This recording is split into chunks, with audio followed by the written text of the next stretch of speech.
That's The Who and Who Are You? And a tune my next guest is probably more than familiar with and maybe a tad sick of hearing. It's Paul Guilfoyle. No, really? No, the power chords, the harmonics, the light touch, the extended vocals. I'm glad to hear the whole thing. I mean, I never get a chance to hear the whole song. No, that's very true. And I always love to know that The Who is on because that means there's a residual check waiting for me and the boys in the band somewhere soon. Because the show is coming on. And, of course, Roger Daltrey appeared in CSI. Yeah. No, I had a great time hanging out with him, actually, yeah. And, just a little side note about the tune. Billy Peterson and I sat down and we pushed really hard to get that because, of course, the corporation didn't want to pay a royalty on it. But together we said, hey, we need this Who song in our show back in the early days. And but why, though? Why this particular credit? Why this particular I don't know. I song? think we wanted to have a real... They didn't want to have an identifiable band because of the obvious royalty costs. But I think we wanted to have something that everybody could hear, that they knew it, and they knew the sound, and they knew who the band was, and obviously the lyric as well. Yeah. But it was a great choice. Were they pushing? Were the TV company really pushing against that then? Well, in the beginning, everybody pushes against anything that costs more than a cup of coffee.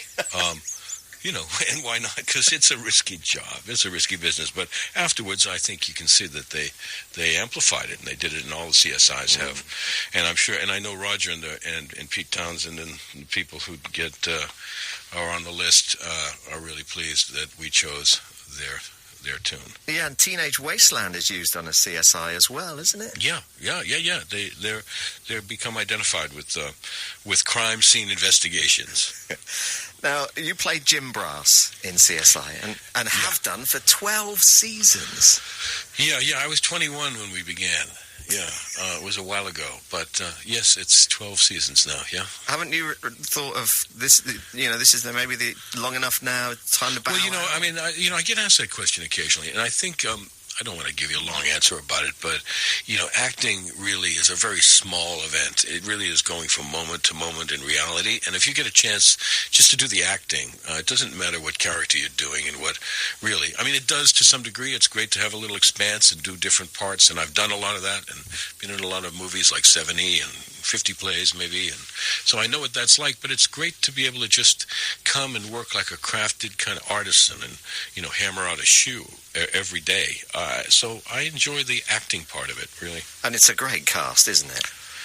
Yeah, no, it's always been good. I think, that's a secret about anything, even in your job and everybody's job, and everybody can relate to this. When you have a good group around you, just a good group that everybody can just be friendly with and copacetic with, and, that there's no bad apples, things turn out better. Does the dynamic on set change when a new actor comes in, such as, say, Ted Danson and things like that? Oh, the dynamic changes when even when guest stars go. The dynamic is always changing. That's what's good. That's what's alive, and that's what's real. And like I say, the dynamic happens to all of us every time everybody changes. And but people kind of, because of the success of the show, and because it has such a kind of it's been down the rails on this track for a while, people kind of know how to want to fit in. They kind of want to join on. They want to get on a train that's already moving. I love watching shows that are long-running that have guest stars, and big-name guest stars as well. It's nice to see that, I think. Yeah. It's just nice to have good actors. Sometimes, regardless of their names or their careers, some have got lucky and have sort of what you would call big names, but lots of times people just fall in and want to do good work, and we try to create, and there's not really a lot of time to have anything but sort of work go on, like in all of our jobs, that they're kind of under a timeline, a kind of a time pressure. But we've been lucky that way, and I think, a part of it's due to this chemistry, as they call it, of our main group that is pretty solid. Do you look at scripts before each season and go, oh, wow, I've got a great season coming up here now? Look at my I wish I could say that's true, but these scripts really come out like the night before. Get out. Oh, yeah, man. It comes down it's down to the wire, because there's always a lot of writing on it. It's very heavily written and looked at, and we don't see them till sometimes the day before. I don't mind that, and especially, usually I would start it off in my character, but, the stuff we do in the police station, and it's usually the night before, and it's almost like the way the real life sort of detectives have stuff happen to them, so it comes on quickly, the scripts, but when you have like I say, when you have been doing the show for a while, it's not going to be a surprise, you just fall into it pretty quickly. You've had some good storylines over the years though, haven't you? Yeah, I think so. I mean, I've always, my thing is always just to try to keep everything authentic. I'm like the kind of, the buck stops here. I'm the last stop on the line, or the guy who brings the hammer down, or, somebody's going to put somebody in jail. So you just can't pick up stuff off the ground, and somebody has to close the deal, and that's me. Yeah, but you were shot. I was shot. I seem to get shot not only that, I've been shot. I've shot my own guys. I've missed a few guys. Yeah, but I was shot. Yeah. I tend to get shot in movies a few times, really, actually. I'm thinking back now. And, of course, there's the interesting relationship with your daughter as well. Or yeah, not your daughter, Jim Brass's daughter, sorry. Yeah, thank you. My daughter's doing great, my real daughter.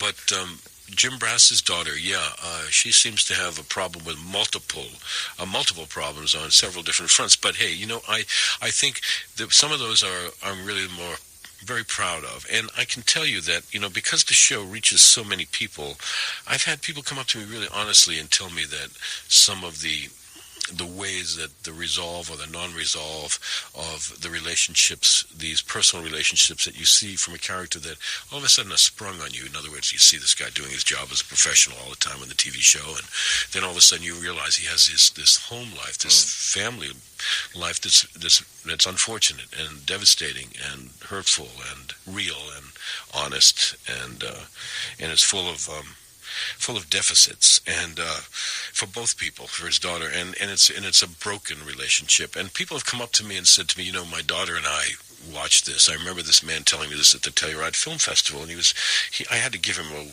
a bit of time. I sat down with him a little bit, and he and his daughter had resolved their own relationship over the same issues, watching this TV show, realizing they said to themselves, we don't want our lives to turn out like this guy's life. So it was almost like maybe a kind of a inexpensive therapy for the guy to watch these TV shows and work it out. I was very kind of proud of that. I mean, who could have guessed that the acting world would provide such solace to some people? I was pleased with that, really. But that's what helps people identify, I think, with the shows like CSI and characters in CSI, because there's not only the crime you've got to solve in each episode, there's the ongoing storylines behind the scenes as well. Yeah, I think you're right. I mean, listen, I think that everything is about authenticity. And as an actor, my only job is really to be authentic. And if you are, then the universality then people can enter in and see, relate to character. That's what relationships are, when they're based on truth and authenticity. And, it's not easy to do, and you have to take scripts and make them as authentic as you can. And that's what I try to do in everything I do. And how real do you think the bits are when they're investigating and they can come up with all the DNA evidence and all that sort of stuff? How close to the real world is that? Oh, yeah, no, it's very real. I mean, they're all real. The question is, do they find the stuff right away on their first pass? I mean, they run the little blue light on it. Oh, there it is, right there, let's go. I mean, it might, and not only that, the lab work, I happen to know, it takes months and months and months, sometimes, sometimes over a year, right? And there's not enough money or time to investigate every crime in a DNA lab. So there's certain things that aren't shown. Our show, we close it out. But all the equipment is real. But it just takes longer. I was talking to an author recently on the show, and she said her job now, when she comes to write crime novels, has become harder because everybody sees things like CSI and say, well, why can't they just pick up the DNA evidence? Oh, it's actually called the CSI effect. I mean, and also people, juries have been known to say, I'm sorry, I'm not going to convict this guy to show me all the DNA evidence on it. I mean, really, they don't have any. The guy just, lifted a packet of chips from a store. We don't have DNA evidence on it. So that happens a lot. Yeah. When you started 12 seasons ago, did you imagine it would be seen by 74 million people around the world? Gee, I know. I mean, that's amazing. Of course not. I don't imagine.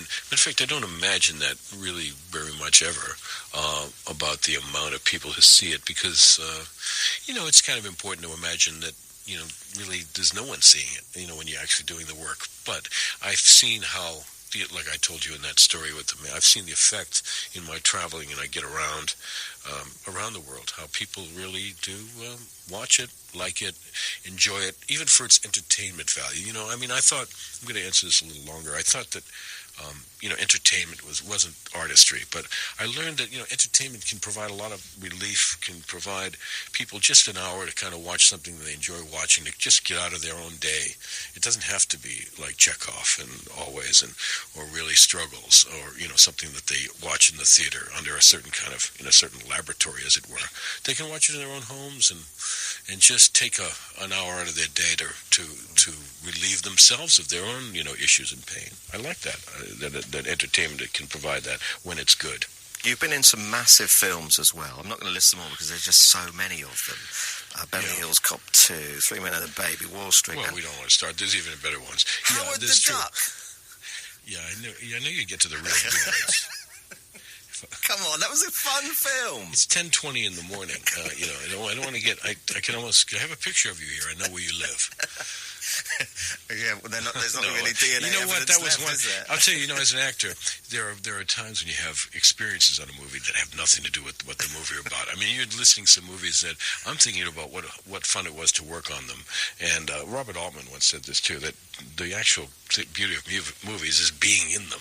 I mean, watching them is, the being in them part is really a great feel. And that movie, Howard the Duck, working up with George Lucas and being up in the Bay Area and San Rafael, California, and Sausalito, and motorcycle riding and hot tubbing and riding around in the 80s. I had skiing. It was a fantastic experience to work with him up there. Look, it's been great to talk to you, Paul. Thank you ever so much for coming on today. You're welcome. You're welcome. And you've been a great guest. Have a wonderful time in the UK. It's coming up to 10:21 now.